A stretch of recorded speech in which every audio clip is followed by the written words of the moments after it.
السلام علیکم ورحمۃ اللہ وبرکاتہ۔ بسم اللہ الرحمن الرحیم۔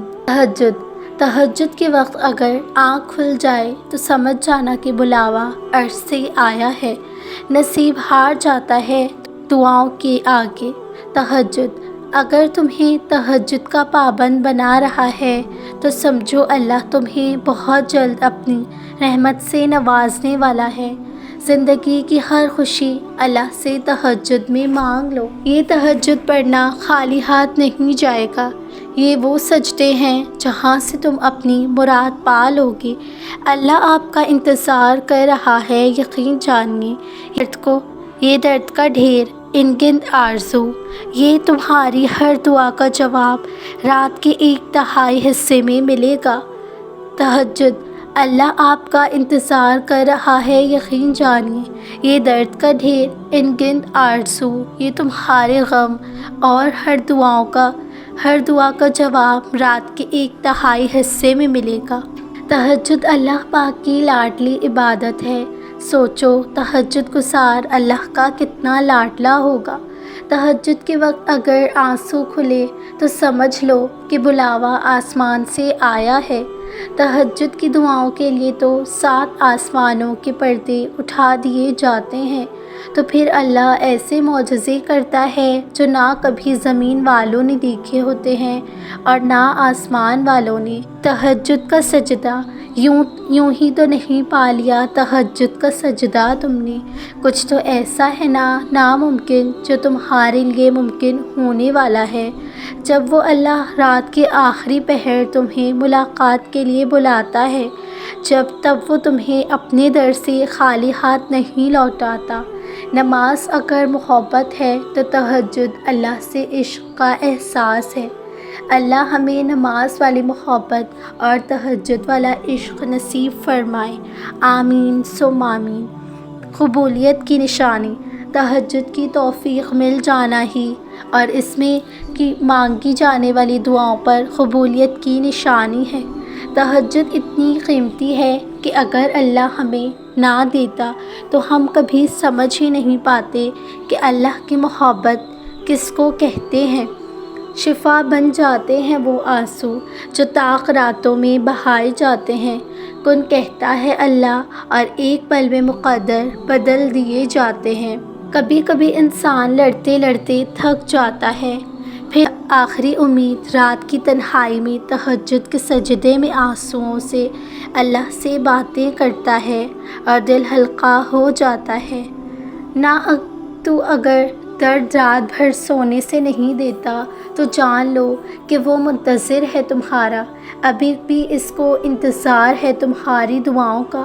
مانگ لو، ابھی بھی کچھ نہیں بگڑا، ابھی بھی وہ سب ہو سکتا ہے جو تم چاہتے ہو، ابھی بھی وہ سب مل سکتا ہے جو تم مانگتے ہو، ابھی بھی قبولیت کی ایک گھڑی باقی ہے، ابھی بھی تہجد کا پلڑا مقدر پر بھاری ہے۔ جو دعائیں تمہیں اتنی پیاری ہوتی ہیں انہیں مانگنے کا انداز بھی بہت پیارا ہونا چاہیے، اتنا پیارا کہ اللہ پہلی بار میں ہی ان پر کن کہہ دے۔ اور پتہ ہے اللہ کو اتنا پیار انداز کس کا لگتا ہے؟ تہجد پڑھنے والوں کا۔ آپ کو جو چاہیے اگر آپ نے اسے اللہ سے تہجد میں نہیں مانگا تو کیا مانگا؟ جب تمہیں کہیں سے کوئی امید نہیں رہتی تب وہ تمہیں تہجد کی لگن میں لگا دیتا ہے اور ایک نئی امید سے جوڑ دیتا ہے، اور پھر تم جان جاتے ہو کہ جو درد دن کے اجالوں میں نہیں سمٹ پاتا وہ رات کی تاریکیوں میں سمٹ جاتا ہے۔ فجر اور تہجد خاموش نمازیں ہیں، ان میں بہائے گئے آنسوؤں کی پکار صرف اللہ دیکھتا اور سنتا ہے، تبھی تو ان میں مانگی گئی دعائیں اثر رکھتی ہیں، تبھی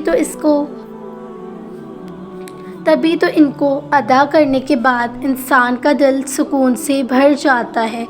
تہجد پڑھنے والوں کی تو خواہشات بھی پوری ہو جاتی ہیں جن کا ذکر انہوں نے کبھی اپنے آپ سے بھی نہیں کیا ہوتا۔ لا حاصل خواہشیں، ادھورے قصے، نامکمل خواب کچھ بھی ناممکن نہیں رہتا جب بات تہجد کی دعاؤں پر آتی ہے۔ جب رات کے آخری پہر اللہ تمہیں خود چنتا ہے تہجد پڑھنے کے لیے، تو پھر سوچو وہ تمہیں خالی ہاتھ کیسے لوٹائے گا۔ اس لیے جب بھی رات کے آخری پہر آنکھ کھلے تو اسے بے وجہ مت سمجھ لینا۔ اس کا مطلب اللہ تم سے تہجد میں ملاقات کرنا چاہتا ہے۔ چیز کی طلب اگر تمہیں تہجد کے قریب لے آئی ہے تو وہ چیز اللہ کبھی ادھوری نہ چھوڑے گا، وہ نواز کر ہی رہے گا۔ نیند قربان کر کے جب روتی ہوئی آنکھیں اللہ کو مناتی ہیں نا، تو خواب حقیقت بن جاتے ہیں اور تعبیر کن میں بدل دی جایا کرتی ہیں۔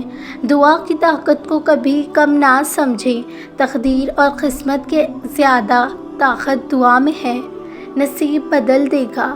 تمہاری کہانی اس لیے یہاں رک گئی ہے کیونکہ اللہ چاہتا ہے کہ تم اس کا اگلا حصہ خود لکھو۔ جسے تم تاخیر سمجھ رہے ہو وہ دراصل دعا کا موقع ہے، تو پھر اٹھاؤ ہاتھ اور اپنا نصیب بدل دو۔ اللہ کو بتایا کرو، اپنی سب راز اللہ کو بتایا کرو۔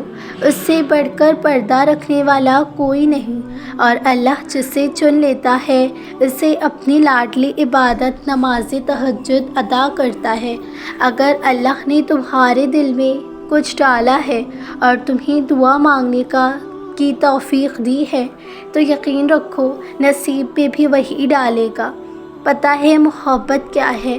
وہ سارا دن ہمارے گناہ دیکھتا رہتا ہے اور صبح اپنے ہی فرشتوں کے ہاتھوں ہمیں رزق بیچتا ہے۔ میں نے دیکھا ہے تہجد کی نماز پڑھنے کے بعد ناممکن کو ممکن ہوتے ہوئے۔ جب دل میں خیال ڈالنے والا بھی اللہ ہے تو مقدر میں لکھنے والا بھی اللہ ہی ہے۔